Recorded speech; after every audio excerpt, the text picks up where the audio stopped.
Eu sei que muitos estão aí nos assistindo pela primeira vez. Então, meu nome é Aislan, eu sou professor da Escola Bíblica Dominical da Comunidade Evangélica Vida Plena.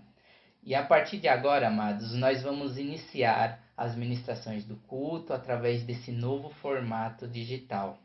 Como já foi inclusive comunicado e todos estão acompanhando aí, o nosso país está passando por uma crise muito grave decorrente dessa epidemia chamada coronavírus.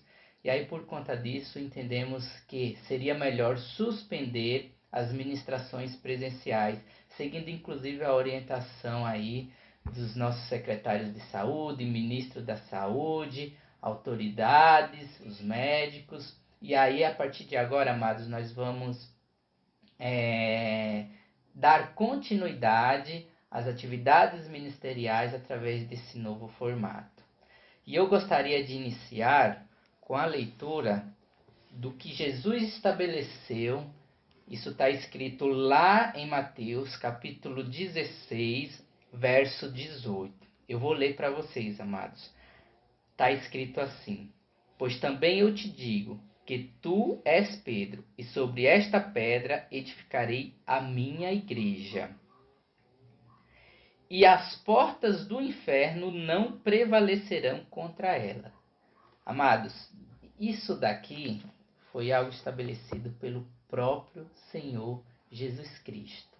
Nada prevalecerá contra a igreja. E é bom lembrar que igreja não é um ambiente físico.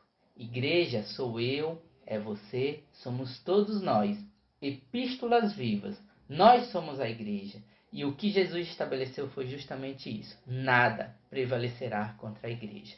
Tudo isso que está acontecendo, o próprio Senhor Jesus disse que já iria acontecer. Mas ao mesmo tempo ele falou isso. Nada prevalecerá contra nós como igreja do Senhor Jesus Cristo. Então vamos sim dar continuidade às atividades ministeriais, os cultos, os encontros, nesse novo formato, porque a prudência é importante, principalmente no momento que estamos vivendo. Mas vamos continuar e contamos com você, amado. Divulgue essa página, divulgue esse novo formato que estamos trabalhando. Vamos dar continuidade ao ministério que Jesus colocou em nossas mãos. Amém? E agora, já entrando no conteúdo da aula de hoje, durante esse trimestre nós estamos falando sobre esse tema aqui, a raça humana, origem, queda e redenção. E hoje será a nossa penúltima aula, que é a aula 12. Você que está com a sua apostila, isso está lá na página 82. E o tema é justamente esse: Jesus, o homem perfeito. E eu começo convidando vocês, amados, a fazer uma reflexão. O que é perfeição? É um termo comum. Mas o que vem a ser? Como que nós podemos conceituar esse termo? Perfeição. Se você, por exemplo, for perguntar para minha esposa o que é perfeição, ela vai falar que perfeição nada mais é que o marido dela. Parece engraçado, né? E de fato é. Afinal de contas, isso é apenas uma brincadeira. Mas brincadeiras à parte, perfeição é algo que cada um tende a ter o seu próprio conceito. Não é à toa que a gente vive constantemente em disseções, em conflitos, porque cada uma, muitas vezes, quer enxergar a perfeição do seu próprio jeito. E a aula de hoje mostra exatamente o que é perfeição. Perfeição não é aquilo que eu penso, não é aquilo que você pensa, muito menos o que a minha esposa pensa. Perfeição, uma maneira muito prática e muito certa de se ver, é olhando para Jesus Cristo. Jesus Cristo é o conceito de perfeição. Não é à toa que o tema de hoje justamente já traz no seu título Jesus, o homem perfeito, porque é exatamente ele o conceito de perfeição. E aí o nosso textuário Eu vou fazer a leitura, você também pode acompanhar aí pela apostila. Está lá no Evangelho de Lucas, capítulo 2, verso 52. Lá fala assim: E crescia Jesus em sabedoria e em estatura e em graça para com Deus e os homens. Dada a sequência aí, na verdade prática, fala assim: verdadeiro homem e verdadeiro Deus, o Senhor Jesus Cristo é igual ao Pai e semelhante a nós. Sua divindade e humanidade não são aparentes, são reais, perfeitas e plenas. Então esse é o conceito de perfeição. É a vida do Senhor Jesus, que crescia em sabedoria, em estatura, em graça para com Deus e os homens. E como bem explicou aqui a nossa verdade prática, ele é o verdadeiro homem e verdadeiro Deus. O Senhor Jesus Cristo é igual ao Pai, semelhante a nós. Sua divindade e humanidade não são aparentes, são reais, perfeitas e plenas. E aí, dando ainda sequência, nós vamos fazer a leitura bíblica, sugerida aí pela nossa apostila. A leitura é a do capítulo 2 do Evangelho de Lucas. Nós vamos ler do verso 40 ao verso 52. Você pode já localizar aí na sua Bíblia. Vamos todos acompanhar juntos. Lucas, capítulo 2, verso 40 ao 52. Aqui fala um pouquinho sobre o Cristo Jesus. O momento em que ele crescia ali em sabedoria. Aqui eu vou fazer a leitura, você pode estar me acompanhando. A partir do verso 40, diz assim: E o menino crescia e se fortalecia em espírito, cheio de sabedoria, e a graça de Deus estava sobre ele. Ora, todos os anos iam seus pais a Jerusalém, à festa da Páscoa. E tendo ele já 12 anos, subiam a Jerusalém, segundo o costume do dia da festa. E, regressando eles, terminados aqueles dias, ficou o menino Jesus em Jerusalém, e não o souberam seus pais. Pensando, porém, eles que viria de companhia pelo caminho, andaram caminho de um dia e procuravam-no entre os parentes e conhecidos. E, como não encontrassem, voltaram a Jerusalém em busca dele. E aconteceu que, passando 3 dias, o acharam no templo, assentado, no meio dos doutores, ouvindo-os e interrogando-os. E todos os que ouviam admiravam a sua inteligência e respostas. E, quando o viram, maravilharam-se e disse-lhe sua mãe: Filho, por que fizeste assim para conosco? Eis que teu pai e eu, ansiosos, te procurávamos. E ele lhes disse: Por que é que me procuráveis? Não sabeis que convém tratar dos negócios de meu pai? E eles não compreenderam as palavras que lhe diziam. E desceu com eles e foi para Nazaré. E era-lhe sujeito. E sua mãe guardava no coração todas essas coisas. E crescia Jesus em sabedoria e em estatura e em graça para com Deus e os homens. Então essa é a nossa leitura bíblica em classe.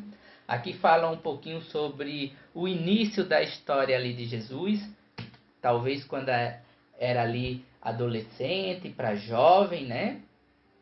E aí fala como que o Senhor Jesus crescia ali em sabedoria, em perfeitas condições.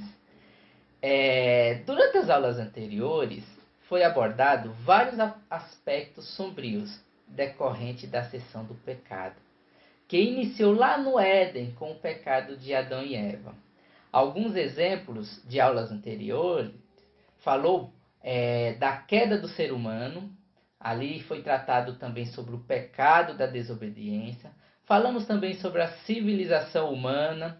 Dentro desse contexto foi abordado sobre o homicídio, a civilização cainita, que além de ser corrompida, serviu também como má influência para os da geração de Sete, resultando inclusive no dilúvio. Falou também sobre a Torre de Babel, até mesmo aspectos mais contemporâneos sobre a progressão do pecado, Tivemos inclusive o exemplo da aula anterior, onde falou sobre o espírito do anticristo e sobre o anticristo. Então foi abordado todos esses aspectos. Agora, saindo desses aspectos sombrios, hoje enfocaremos no aspecto, ou melhor dizendo, no ponto mais glorioso da Bíblia, que é Jesus Cristo, o homem perfeito. Jesus Cristo, sim, ele é o homem perfeito. Como eu falei lá no início, ele é o conceito de perfeição. Ele é retratado na Bíblia, primeiramente, pelos profetas no Antigo Testamento, através das profecias bíblicas. Após o verbo produzido pela boca desses profetas se torna carne. E Jesus passa então a ser uma realidade em nosso meio. Mantendo as duas naturezas, inclusive, a divina e a humana, Jesus crescia e vivia na terra na condição de homem perfeito, sem mancha, sem mácula, sem pecado. É bom dizer que Jesus, ele era como nós, na condição de homem, exceto com relação ao pecado, porque Jesus não tinha nenhum tipo de mancha, nenhum tipo de pecado. Se colocou como exemplo a ser seguido. E daí a importância de olharmos o conceito de perfeição na pessoa de Jesus Cristo. Porque muitas vezes você, não podemos falar que somos perfeitos, mas devemos estar embutidos nesse processo de perfeição. E para estar embutido nesse processo de perfeição, é importante saber o verdadeiro conceito de perfeição. E Jesus se colocou como exemplo a ser seguido, exemplo de perfeição. E trouxe inclusive a possibilidade de uma nova história para cada um de nós, longe desses aspectos sombrios e consequentes do pecado. Vale ainda destacar que Jesus, ao contrário inclusive do que muita gente fala por aí, mas Jesus, quando esteve aqui na terra, ele era 100% homem e 100% Deus. Ele preservou em si mesmo as duas naturezas, a de 100% homem, que aí a gente pode falar da natureza humana de Jesus Cristo, nós vamos falar um pouquinho mais adiante sobre isso, mas ele também continuou sendo 100% Deus. Dada essa pequena introdução, vamos agora abordar, tópico por tópico, o conteúdo da aula de hoje. Então, meus amados, dando continuidade aí à nossa lição de hoje, nós temos aí o tópico 1. Dentro desse tópico, nós temos 3 subtópicos. E aqui nós vamos falar um pouco acerca da divindade do Senhor Jesus. Está escrito assim, ó, Jesus, verdadeiro Deus. No primeiro item fala sobre a eternidade de Jesus com o Pai. E aqui rapidamente eu gostaria de fazer menção ao capítulo 9, verso 6 de Isaías, onde fala assim: seu nome será maravilhoso, conselheiro, Deus forte, Pai da eternidade, príncipe da paz. Então o próprio profeta Isaías já colocou ali a condição do Senhor Jesus como alguém eterno. Alguém que não foi criado por Deus, mas que já pré-existia antes mesmo de todas as coisas existirem. Jesus já pré-existia com o Deus Pai. E aí, dando sequência para o item 2, aqui fala um pouquinho sobre seus atributos, grandeza e perfeições. E aqui tem muita coisa bacana para nós. E eu fiz alguns destaques dos atributos do nosso Senhor Jesus Cristo. E o primeiro deles, eu coloquei aqui que ele é fonte de vida. E aí eu separei João, capítulo 1, verso 4, Evangelho de João, onde fala assim, ó: nele estava a vida, e a vida era a luz dos homens. Aqui, amados, resume os demais atributos. Aqui nada mais, nada menos, Jesus está falando para mim e para você. Os meus atributos estão disponíveis para você. Eu sou a fonte de vida. E é nessa fonte que ele dispõe de seus atributos para cada um de nós. E aí, dando sequência acerca dos atributos, nós podemos destacar aqui a onipresença do nosso Senhor Jesus Cristo. O nosso Senhor Jesus Cristo, ele tem essa condição de onipresença. A amada irmã Gorete, inclusive, ministrou na quarta-feira, fazendo menção sobre esse momento que vivemos, que necessitamos, inclusive, estar isolados em nossos lares. E aí ela falou, inclusive no título da mensagem dela, não estamos sozinhos. E é exatamente isso, amados, não estamos sozinhos. Lá em Mateus 28:20, Jesus fala assim, ensinando-as a guardar todas as coisas que eu vos tenho mandado. E eis que eu estou convosco todos os dias, até a consumação do século. Então essa é uma promessa deixada pelo nosso Senhor Jesus Cristo. Eis que estou convosco todos os dias, até a consumação dos séculos. Agora, é fato que Jesus ele pode sim estar presente em nossas vidas, em todo tempo, em todo momento, mas é importante entender que ele precisa ser convidado a estar conosco. O primeiro milagre de Jesus foi numa festa de casamento, e ali ele fez o milagre da transformação. Ali ele transformou a água em vinho. Era um momento de dificuldade passado ali por aquele casal, já no início do seu matrimônio. Ia faltar vinho naquele casamento, ia faltar alegria naquele casamento. Só que Jesus estava lá e ele então operou esse milagre da transformação. Ele pegou a água e transformou em vinhos. Amados, esse milagre da transformação Jesus está fazendo até os tempos de hoje. Só que Jesus, ele fez aquele milagre naquele momento por uma razão. Qual que foi essa razão? Jesus foi convidado a estar naquele casamento. Jesus foi convidado a estar ali naquele momento. Então, amados, é certo que Jesus, ele estabeleceu sim essa promessa de estar presente em nossas vidas, mas para que isso de fato aconteça, cada um de nós temos que convidar ele a estar presente. Estamos aqui vivendo um momento de isolamento, mas não estamos só.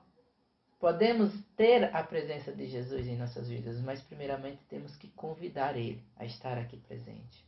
Dando continuidade aí, ainda falando sobre os atributos, Jesus também tem como atributo a onipotência. A Bíblia fala que a ele foi dado todo o poder no céu e na terra. Então Jesus ele é investido desse poder. Agora deixa eu te falar algo. Esse poder ele também é outorgado à igreja. O próprio Senhor Jesus outorgou esse poder para a igreja. Igreja, volta a repetir, que somos nós, eu e você.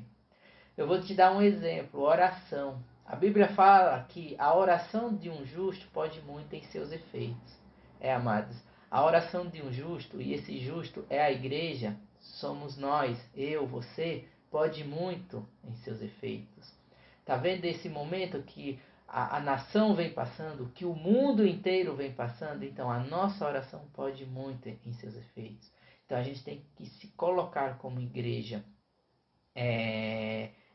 investido nesse poder.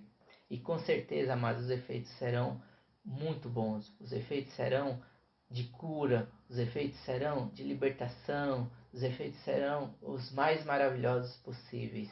Mas precisamos se envolver nessa condição, tomar posse desse poder que foi dado por Jesus a nós como igreja. Dando continuidade, fala sobre a onisciência de Jesus. Jesus também ele tinha essa característica, esse atributo, e ele era onisciente. Ali, enquanto os escribas diziam entre si, ele blasfema. Mateus 9,4 fala que Jesus disse o seguinte: por que pensais mal em vosso coração? Ou seja, Jesus já sabia o que estava acontecendo. Jesus já tinha consciência do que aqueles escribas estavam pensando a seu respeito. Porque ele tem esse atributo. Ele é aquele que sabe de todas as coisas. E isso é bom. A gente pode, dentro desse atributo, olhar como algo muito bom. Porque ele também sabe qual que é a nossa necessidade, ele também sabe qual que são as nossas fraquezas, e ele inclusive pode agir em prol disso. Lá em Filipenses 4,19 fala inclusive que é ele que supre cada uma das nossas necessidades. segundo as suas riquezas. Então, assim, Jesus, ele entende perfeitamente qual que é cada uma das nossas necessidades e pode suprir cada uma delas. A Bíblia também fala acerca de que ele é imutável, ou seja, ele não muda, amados. Ele é o mesmo ontem, hoje e eternamente.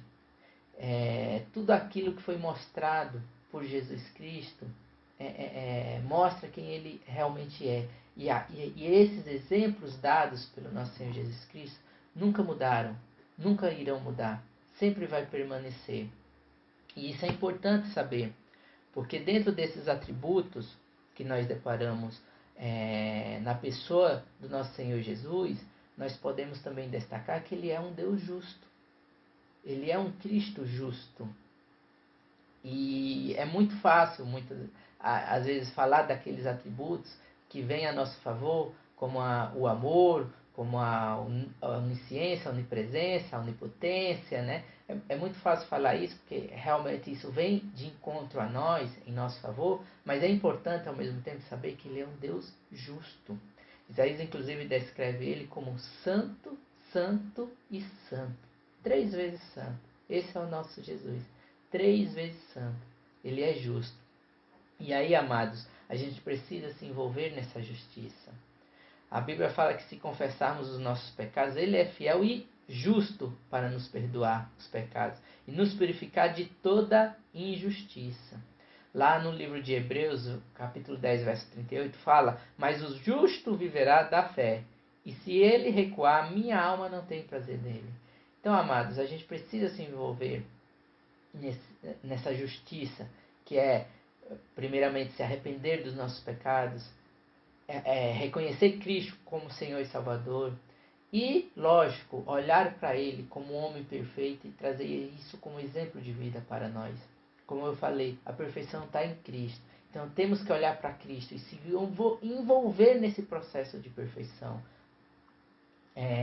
seguindo Ele como exemplo. Amém, amados? Aqui no item 3, fala também que Jesus se esvaziou de sua glória. Mas ele, ao se esvaziar de sua glória, ele não se esvaziou de sua divindade. Ele continuou com sua divindade.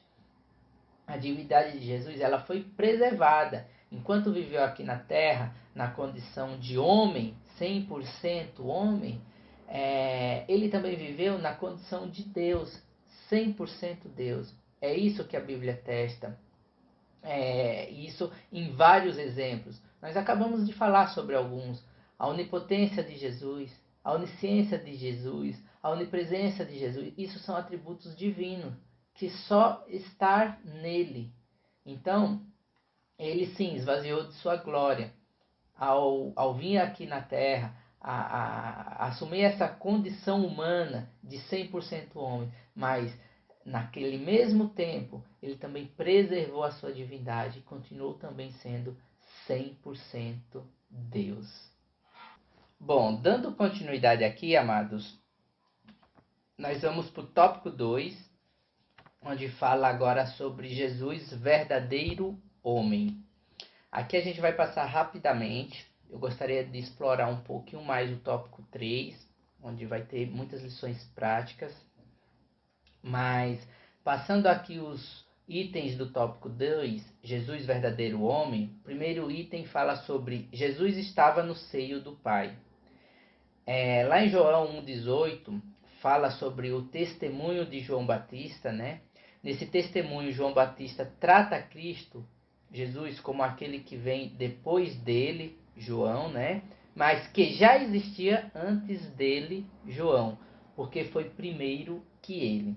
Lá no verso 18 fala: Deus nunca foi visto por alguém. O Filho unigênito, que está no seio do Pai, este o fez conhecer. Então, antes mesmo de sua encarnação, o Senhor Jesus achava-se no seio do Pai, participando inclusive ativamente junto ao Pai na criação do mundo. No item 2, ainda falando sobre Jesus, verdadeiro homem, fala sobre o Jesus que foi profetizado no Antigo Testamento. Eu costumo dizer que ao ler a Bíblia, isso de Gênesis a Apocalipse, é importante enxergar Jesus Cristo nessa leitura. Se você começa a ler a Bíblia e não compreende, não consegue ali enxergar Jesus Cristo, é porque alguma coisa está errada. E no Antigo Testamento, Jesus, ele é profetizado. A gente pode falar de Jesus em todo o Antigo Testamento, né? Eu vou dar aqui alguns exemplos. Lá em Gênesis, por exemplo, ele é colocado ali como a semente da mulher. Lá no livro de Êxodo, ele é o Cordeiro da Páscoa. Em Levíticos, ele é o nosso sacerdote supremo. Se eu olho, por exemplo, para Moisés, eu vejo a grandeza de Cristo como o nosso grande profeta libertador. Se eu olho, por exemplo, para Josué, eu vejo Cristo como o Senhor dos Exércitos, que nos salva da mão do inimigo. Lá em Juízes, a gente pode observar Jesus como o nosso justo juiz. Lá em Salmos, descreve ele lá, Salmos 23, ele é o nosso pastor. Em Provérbios, ele é a sabedoria. Eu, inclusive, indico o capítulo 8 de Provérbios. Nós não vamos fazer a leitura aqui agora, porque o nosso tempo é um pouco curto, mas fica aí a dica, leitura de Provérbios, capítulo 8, onde mostra o nosso Senhor Jesus Cristo como a sabedoria. Isaías descreve Cristo como príncipe da paz. Oséias descreve a aliança feita por um marido fiel com a mulher desviada. Jesus veio aqui, teve compaixão, teve misericórdia de nós. Nós somos a mulher infiel, nós somos a noiva infiel e Jesus o marido fiel. E ele estabeleceu essa aliança. Então, olhando por toda a Bíblia, inclusive ali o Antigo Testamento, é possível sim enxergar Jesus. Na verdade, se não enxergarmos Jesus na leitura do Antigo Testamento, é porque alguma coisa está errada. Dando continuidade aí, no item 3, encarnado no Novo Testamento. A humanidade de Jesus era perfeita e em nada diferia da nossa, exceto quanto ao pecado. Então Jesus aqui na Terra, ele viveu como homem, como nós. A única diferença entre Jesus e nós, no sentido humano, é que Jesus não pecou.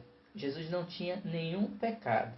Sabemos que todos nós já nascemos com essa natureza pecaminosa, decorrente lá da queda de Adão e Eva. Mas com Jesus foi diferente. A única coisa que diferenciava era exatamente essa, o pecado. De resto, ele viveu como nós. A Bíblia fala, por exemplo, que Jesus teve um nascimento natural. Uma outra característica também fala acerca da humanidade de Jesus, que ele teve fome, que ele teve sede. Ali quando Jesus fez aquele jejum de 40 dias no deserto, inclusive ali ele foi tentado pelo inimigo. Ali fala que Jesus teve fome, ali também fala que Jesus teve sede. Ali no momento da crucificação, melhor dizendo, Jesus ele fala que teve sede. Ele inclusive diz, tenho sede. A Bíblia mostra ainda Jesus com tristeza, próximo de ser preso ali. Jesus fala que foi envolvido por um sentimento cheio de tristeza. Então a Bíblia deixa muito clara que Jesus viveu aqui na terra como um verdadeiro homem, sem contudo excluir a sua divindade, sem contudo excluir a sua condição de Deus, porque, volto a repetir, Jesus era 100% homem, mas continuou também sendo 100% Deus. Aí no item 4 fala sobre Jesus nasceu na plenitude dos tempos. Veio no momento exato, amados. E voltará também no momento exato. Às vezes a gente é muito apressado, né? Para que as coisas aconteçam logo. Mas Jesus não tardou. Jesus não tardou. Ele simplesmente caprichou. Houve toda uma preparação, amados, para que Jesus estivesse vindo. E agora não é diferente. Está havendo toda uma preparação para a sua volta. É isso que está acontecendo. Talvez ele ainda não voltou porque ele está dando oportunidade para aqueles que ainda não reconheceram ele como o único Senhor e Salvador, o façam. Ele está dando a oportunidade porque vida eterna existe. Vida eterna é algo sério, É algo que você, amado, deve levar muito a sério. E Jesus não voltou ainda porque Ele está dando essa oportunidade para cada um de nós levarmos a sério acerca da eternidade, acerca da salvação. No item 5 fala em Israel, Jesus é apresentado ao mundo. Ele foi apresentado em Israel. Iniciou ali seu ministério com 30 anos de idade. E aqui é interessante, né? Jesus se preparou 30 anos de idade e exerceu 3 anos de ministério. Aqui traz uma lição muito importante, porque às vezes já queremos, né, dar saltos, já queremos ocupar grandes posições, sem, contudo, se preparar antes. Jesus traz isso como exemplo. Volto a repetir, nós estamos falando aqui como Jesus, o homem perfeito. Nós estamos falando aqui sobre perfeição, e o processo de perfeição requer justamente isso. Cada um de nós se prepara para depois usufruir de posições, para depois usufruir de bênçãos. Jesus se preparou durante 30 anos e em 3 anos ele exerceu perfeitamente o seu ministério. Dando continuidade, amados, nós vamos agora para o item 3, onde fala Jesus, o homem perfeito, né? E aqui dentro desse item nós temos o primeiro tópico que fala sobre a humanidade de Jesus. Agora a humanidade aqui no sentido íntimo, no sentido sentimental. E eu começo com uma pergunta. O que movia Jesus a ajudar tanto as pessoas? O que movia o Senhor Jesus quando andava ali por aquelas cidades, quando se deparavam ali por aquelas pessoas com diversas necessidades de cura, eram muitas pessoas acometidas ali de muita doença. O que motivava Jesus a ajudar essas pessoas? E aí, para essa resposta, eu separei, que está escrito lá no Evangelho de Mateus, capítulo 14, verso 14. Que aqui na minha versão, que eu leio, fala assim, ó. Aqui inclusive foi aquele momento que Jesus multiplicou pela primeira vez os alimentos, e aí ele e diz assim, ó: e Jesus, saindo, viu uma grande multidão e, possuído de íntima compaixão para com ela, curou os seus enfermos.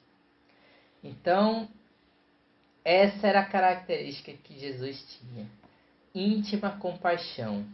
Essa é a resposta da qual fazia, ou melhor, motivava Jesus a ajudar tanto as pessoas. Íntima compaixão. Agora, você está lembrado, e eu fiz menção disso várias vezes na abordagem dessa aula, sobre a necessidade de enxergarmos o conceito de perfeição através da vida de Jesus. E aqui está uma característica fundamental que nós, como cristãos, devemos adquirir: íntima compaixão. Como eu falei, seria muito demagogo falar que somos perfeitos, mas é de tremenda necessidade entrarmos nesse processo de perfeição. E dentro desse processo de perfeição, se exige de nós como igreja, de nós como crentes, cristãos, se envolver com essa característica que Jesus tinha: íntima compaixão. Compaixão, amados, no sentido de perdoar, de ter misericórdia, inclusive para aquelas pessoas que cometeram erros. Ah, Isla, mas o erro dessa pessoa foi muito grave. Bem-vindo ao clube. É exatamente isso, amados. Íntima compaixão é perdoar, é ter misericórdia, inclusive daquelas pessoas que cometeram erro. E eu não estou aqui falando para você defender o erro das pessoas. Os erros devem ser sempre repudiados. Isso é fato. A gente jamais pode justificar o erro das pessoas. Deixar de repudiar o erro das pessoas. Mas devemos, no mesmo tempo, ter compaixão das pessoas que erraram. É repudiar o erro e não a pessoa. Das pessoas devemos ter compaixão. Devemos ainda, e aí vale incluir aqui dentro desse contexto, ter empatia, ter amor ao próximo. Nosso mundo vive infelizmente carente de empatia. As pessoas tendem a olhar sempre para o seu próprio umbigo e nunca querem enxergar as necessidades do próximo. E nós, como crente, como cristão, devemos sim se envolver nesse processo de perfeição, olhando para o Senhor Jesus Cristo, tendo empatia, se colocando no lugar do próximo, sentindo um pouco a necessidade do próximo, tendo amor por esse próximo. Lá em 1 Pedro, capítulo 3, do verso 8 ao verso 9, Pedro traz ali princípios. E olha bem, vou até repetir. Princípios estabelecidos pelo próprio Senhor Jesus Cristo, de como o crente ou cristão deve se relacionar com o seu próximo. Eu vou fazer aqui a leitura. No verso 8, fala assim, ó. E, finalmente, sede todos de um mesmo sentimento, compassivos, amando os irmãos, entranhavelmente misericordiosos e afáveis. Afáveis aqui no sentido de ser amáveis. Não se tornando mal por mal, ou injúria por injúria. Antes, pelo contrário, bem dizendo, sabendo que para isto fostes chamados, para que por herança alcanceis as bênçãos. Então veja bem, esse é o princípio estabelecido pelo Senhor Jesus Cristo, para que cada um de nós sigamos. É amar o próximo, é não pagar o mal com o mal. Mas deixa eu te falar uma coisa, existem muitos discursos que são incompatíveis com o Sermão do Monte. Existem muitos discursos que andam na contramão desses princípios e a gente precisa ficar atento a isso. Ficar atento a essas disseções que muitas vezes a gente se depara até em redes sociais. Esses conflitos que são causados em redes sociais. Esses discursos de ódio que são pregados, inclusive pela mídia. A gente precisa ficar atento a essas coisas, porque isso está na contramão dos princípios estabelecidos pelo nosso Senhor Jesus Cristo. Nosso Senhor Jesus Cristo exige de cada um de nós, como cristão, agir de uma maneira totalmente diferente. É isso mesmo. Bem-vindo ao clube. Dando sequência aqui, falando ainda sobre Jesus, o homem perfeito, aqui fala sobre Jesus, o último Adão.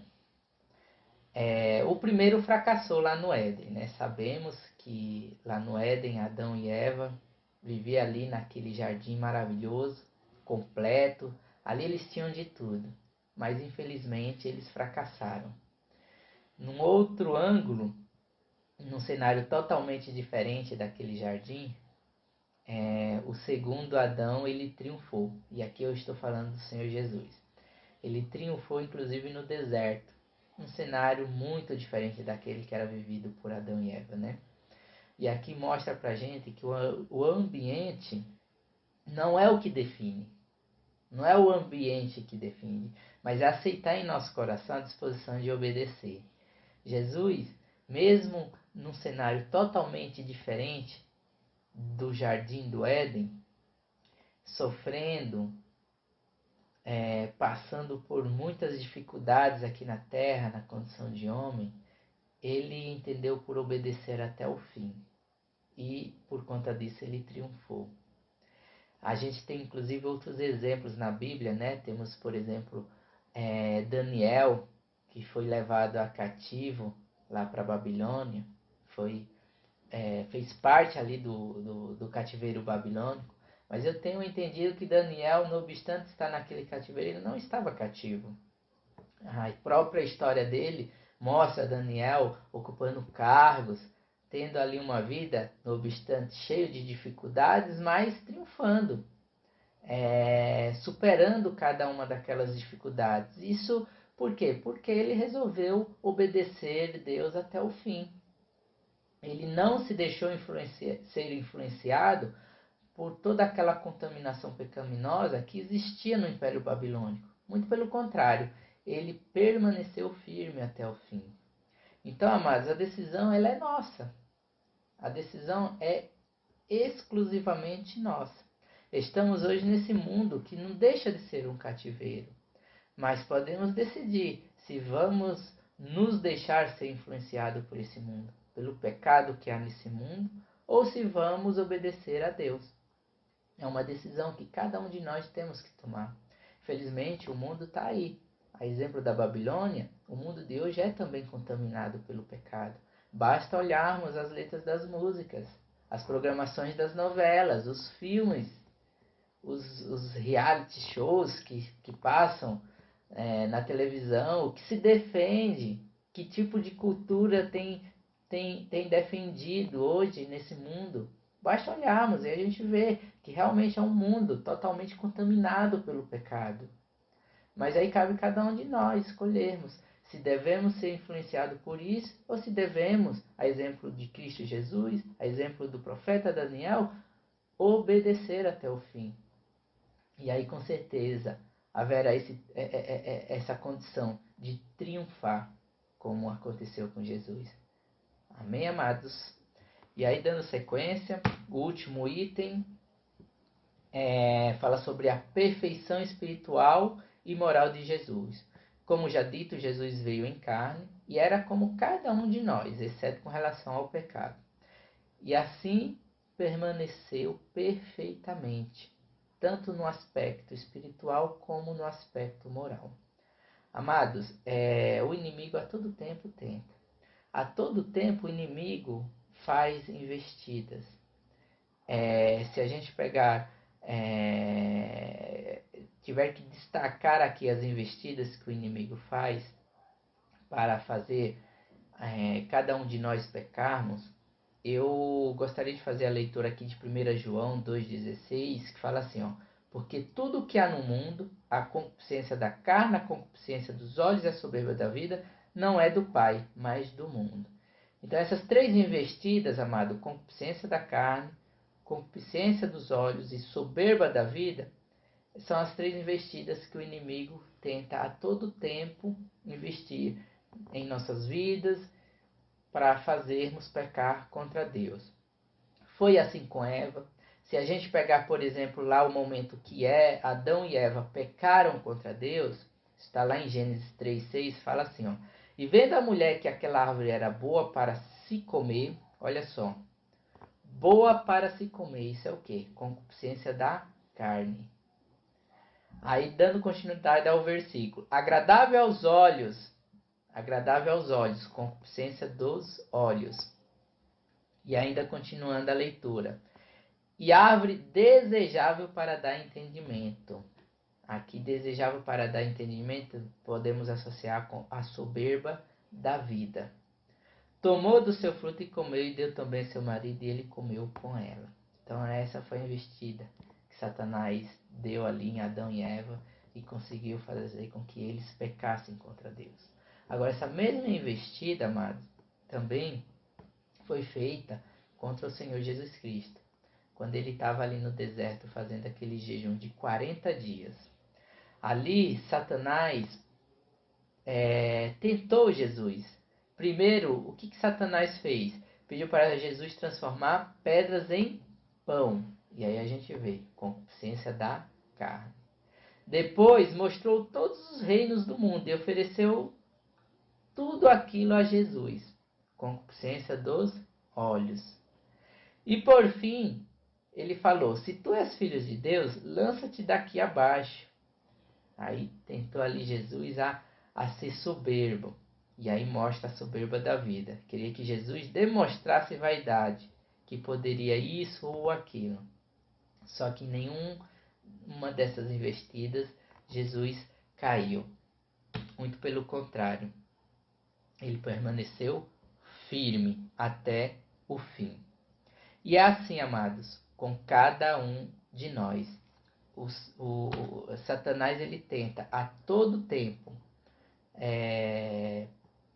fazermos pecar com essas três investidas.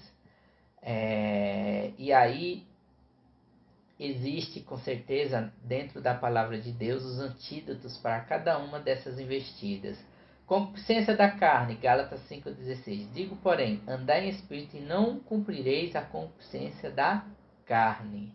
Concupiscência dos olhos, Salmo 101,3.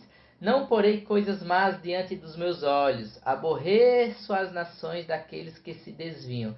Nada se me pagará. E a soberba da vida, Mateus 6,33. Mas buscai primeiro o reino de Deus e a sua justiça, e todas as coisas vos serão acrescentadas.